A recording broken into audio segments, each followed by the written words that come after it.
तो यहाँ अपन एक्टिविटी देखते हैं कि जिसके जिसके हेल्प से अपन ये बता सकते हैं कि कोई भी जो यूटेंसिल्स है वो मेटल से क्यों बनाए जाते हैं। रीज़न क्या है कि जो मेटल से अपन यूटेंसिल्स बनाते हैं खाना पकाने के लिए।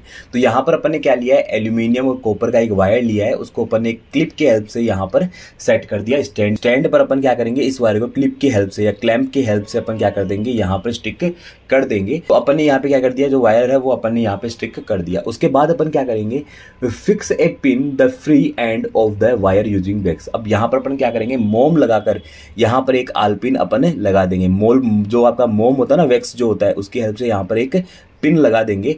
और उसके बाद क्या करते हैं, heat the wire with A spirit lamp. यानी अपन क्या करते हैं, एक स्प्रिट लैंप से अपन यहाँ पर जो वायर है उसको टेम्परेचर देना स्टार्ट करते हैं, उसको गर्म करना स्टार्ट करते हैं। कैंडल और ए बर्नर, यानी यहाँ पर अपन स्प्रिट लैंप भी रख सकते हैं, कैंडल भी रख सकते हैं और बर्नर भी रख सकते हैं। ठीक है।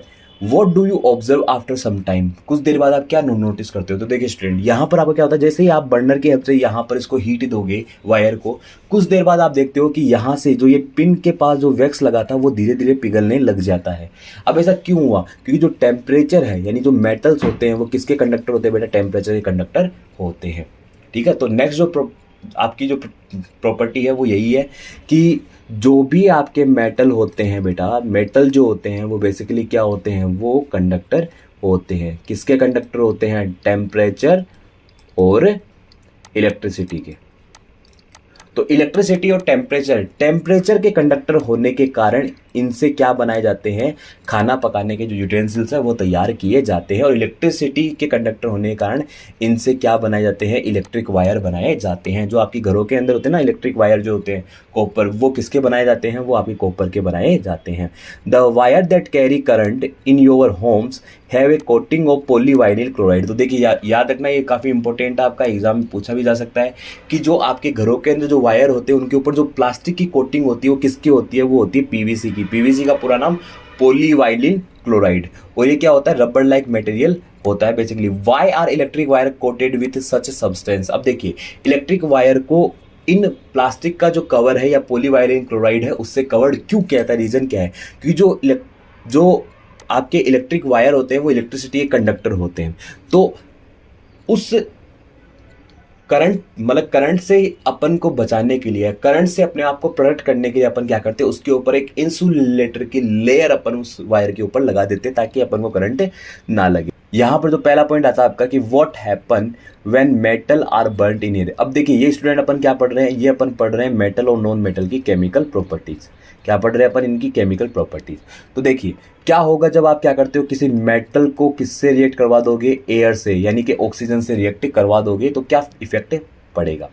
तो देखिए जैसे कि यहाँ पर अपन ने क्या किया कि जितने भी मेटल होते हैं वो जब भी किससे कंबाइन करेंगे, ऑक्सीजन से या एयर से कंबाइन करेंगे, क्या बना देते हैं, मेटल ऑक्साइड बना देते हैं। तो जब भी कोई मेटल ऑक्सीजन से रिएक्ट करेगा तो वो क्या बना देगा, मेटल ऑक्साइड बना देगा। जैसे एग्जांपल के लिए अपन देखते हैं कि when copper is heated in air, यानी जब क्या करते हैं कॉपर को गर्म किया जाता है एयर के प्रेजेंस में। मतलब एयर के प्रेजेंस का मतलब क्या है कि भाई ऑक्सीजन है, ऑक्सीजन एयर में प्रेजेंट होती है और जलाने के लिए अपन को किसकी जरूरत होती है, ऑक्सीजन की जरूरत होती है। तो ऑक्सीजन की प्रेजेंस में या एयर की प्रेजेंस में जब कॉपर को हीट किया जाता है तो ये क्या करते हैं, ये ऑक्सीजन के साथ कंबाइन होकर it combines with oxygen to form copper second oxide a black oxide. यानी ये क्या करते हैं, जैसे ही कॉपर जो है वो जब कॉपर को एयर के साथ हीट किया जाता है तो वो क्या करते हैं, ऑक्सीजन के साथ कंबाइन होकर, ऑक्सीजन के साथ जुड़कर क्या बना देंगे, आपका कॉपर सेकेंड ऑक्साइड, जो कि क्या होता है, ब्लैक ऑक्साइड होता है। तो यहाँ पर क्या बन रहा है, यहाँ पर कॉपर आपका मेटल है, ऑक्सीजन आपका आ गया, तो कॉपर यानी मेटल जो है आपका, कॉपर मेटल जो है वो किसके साथ रिएक्ट कर रहा है, ऑक्सीजन के साथ रिएक्ट कर रहा है और क्या बना रहा है, कॉपर ऑक्साइड बना रहा है। ऐसा ही अगर आप एल्यूमिनियम के लिए करते हो, जैसे कि एल्यूमिनियम है वो क्या करेगा, ऑक्सीजन से रिएक्ट करेगा तो क्या बनाएगा, एल्यूमिनियम ऑक्साइड बनाता है। जैसे एल्यूमिनियम है वो क्या कर रहा है, ऑक्सीजन से रिएक्ट कर रहा है और क्या बना रहा है, एल्यूमिनियम ऑक्साइड बना रहा है। अपन ने चैप्टर सेकंड के अंदर देखा था कि जब कॉपर ऑक्साइड जो होता है वो रिएक्ट करता है किससे, हाइड्रोक्लोरिक एसिड से। अपन ने वहाँ पे पढ़ी थी ना जो एसिड की जो रिएक्शन होती है मेटल से, तो क्या प्रोड्यूस होता है। तो वैसा ही यहाँ पर बताया जा रहा है कि जब कॉपर ऑक्साइड को आप किससे रिएक्ट करवाते हो, HCl से। यानी जब आपने क्या किया, जो आपका कॉपर ऑक्साइड है उसकी रिएक्शन किससे करवा दी, हाइड्रोक्लोरिक एसिड से करवा दी, तो क्या मिलेगा आपको यहाँ पे, metal oxide are basic in nature. यानी जब आप इसको किससे रिएक्ट करवाते हो, कॉपर ऑक्साइड को HCl से रिएक्ट करवाते हो, ठीक है, तो क्या बनेगा आपका CuCl2 प्लस H2O, ये आपको स्ट्रक्चर देखने को मिलेगा, ठीक है। इसके अलावा यहाँ पर जो मेटेलिक ऑक्साइड जो भी बनते हैं आपके, वो कैसे बनते हैं, बेसिक इन नेचर। यानी मेटल ऑक्साइड जो होते हैं वो कैसे होते हैं, बेसिक इन नेचर होते हैं, यानी कि उनका जो नेचर होगा वो कैसा होगा, वो होगा बेसिक।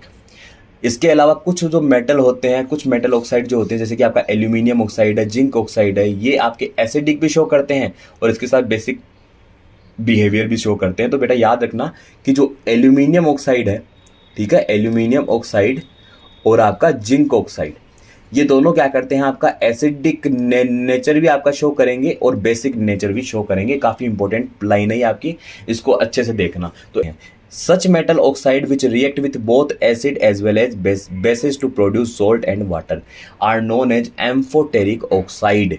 यस, एम्फोटेरिक ऑक्साइड कौन से होते हैं, ऐसे ऑक्साइड या ऐसे मेटल ऑक्साइड जो किससे रिएक्ट करे, एसिड और बेस दोनों से ही रिएक्ट करके क्या बना दे, सॉल्ट और वाटर बना दे, उसे अपन क्या बोलते हैं, एम्फोटेरिक ऑक्साइड बोलते हैं।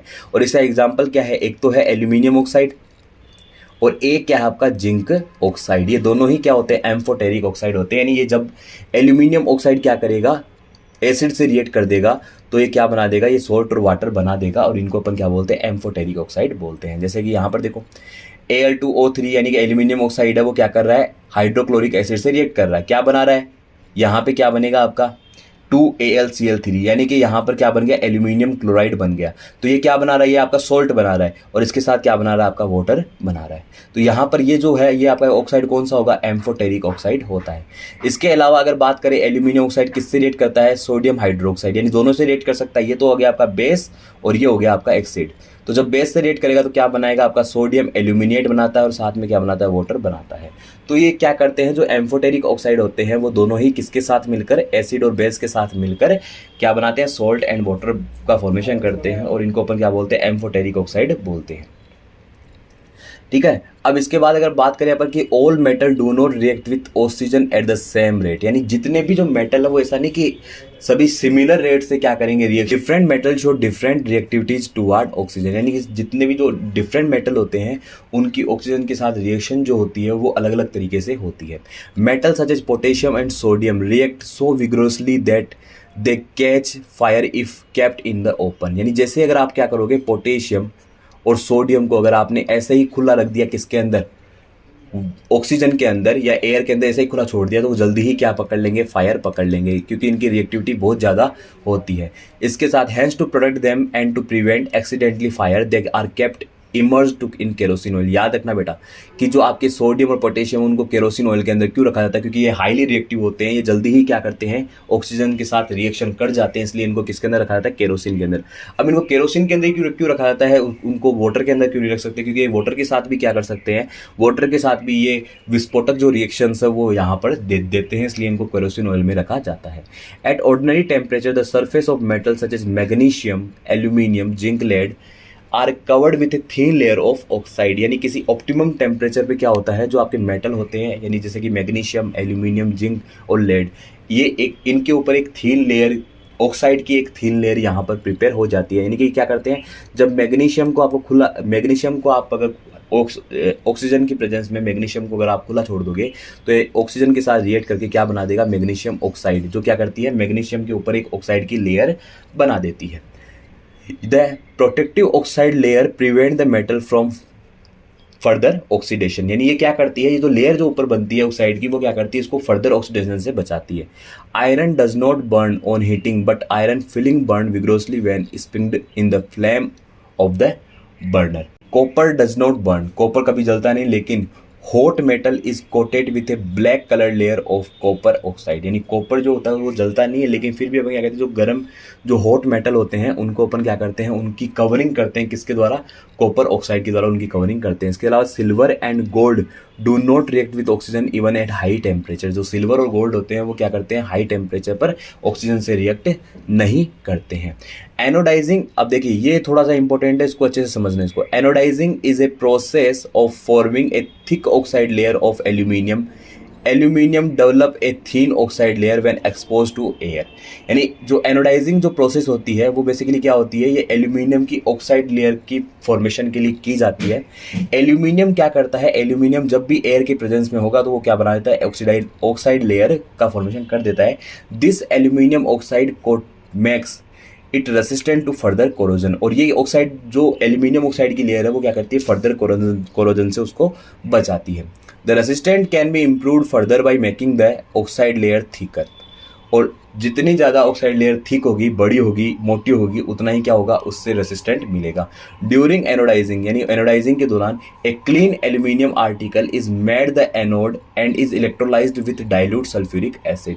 तो जब एनोडाइजिंग करते हैं अपन तो एक क्लीन एल्यूमिनियम जो आर्टिकल होता है जिससे एनोड बनाया जाता है उसको डाइल्यूट सल्फ्यूरिक एसिड के साथ इलेक्ट्रोलाइज्ड किया जाता है। The oxygen gas evolve at the anode react with aluminium to make a thick layer protective oxide layer.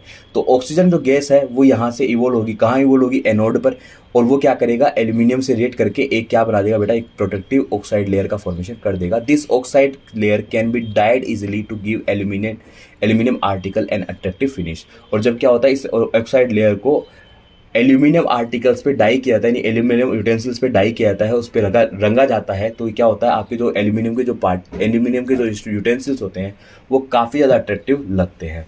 आपने कभी देखा होगा जो आपके एल्यूमिनियम के जो यूटेंसिल्स होते हैं उनको कई बार अपन लोग डाई करवाने जाते हैं तो वो डाई करवाने के बाद काफ़ी ज़्यादा वो चमकदार दिखाई देते हैं। तो उसका कारण यही होता है कि वहाँ पर क्या होती है, एनोडाइजिंग की प्रोसेस वहाँ पर की जाती है और उसके हिसाब से, और उसी के कारण एनोडाइजिंग के कारण जो डाई होती है उसी के कारण क्या होता है, जो आपका यूटेंसिल्स है वो काफ़ी ज़्यादा चमकता है। Must have observe the sodium is the most reactive of the sample of metal taken here. यानी जब अपन कोई भी सैंपल लेंगे मेटल का, जो भी अपन ने लिए हैं 3.9 के अंदर, उनमें से जो सोडियम होता है वो क्या होता है, हाई रिएक्टिव होता है। The reaction of magnesium is less vigorous implying that it is not as reactive as sodium. यानी जो आपका मैग्नीशियम होता है वो काफ़ी कम रिएक्टिव होता है किसकी कंपेरिजन में, सोडियम के कंपेरिजन। सोडियम तो बहुत ही हाई रिएक्टिव होता है, but burning in oxygen does not help us to decide about the reactivity of zinc, iron, copper और लेड। लेकिन अगर अपन ऑक्सीजन की प्रेजेंस में जो other metal like zinc, iron, copper, lead है उनको जलाते हैं तो उनके द्वारा अपन डिसाइड नहीं कर सकते कि इनकी रिएक्टिविटी कैसी होगी। तो इनकी रिएक्टिविटी को समझने के लिए अपन को क्या करना होता है, रिएक्टिविटी सीरीज को अपन को जानना होता है और उसी के बेसिस पे अपन क्या कर सकते हैं, इनकी रिएक्टिविटी को बता सकते हैं। ओके स्टूडेंट, तो नेक्स्ट जो आपका पार्ट है वो अपन नेक्स्ट वीडियो में डिस्कस करेंगे। अगर आपको वीडियो पसंद आया तो इस वीडियो को लाइक करें, सब्सक्राइब करें, ज़्यादा से ज़्यादा इस चैनल को शेयर करें। Thank you and have a nice day.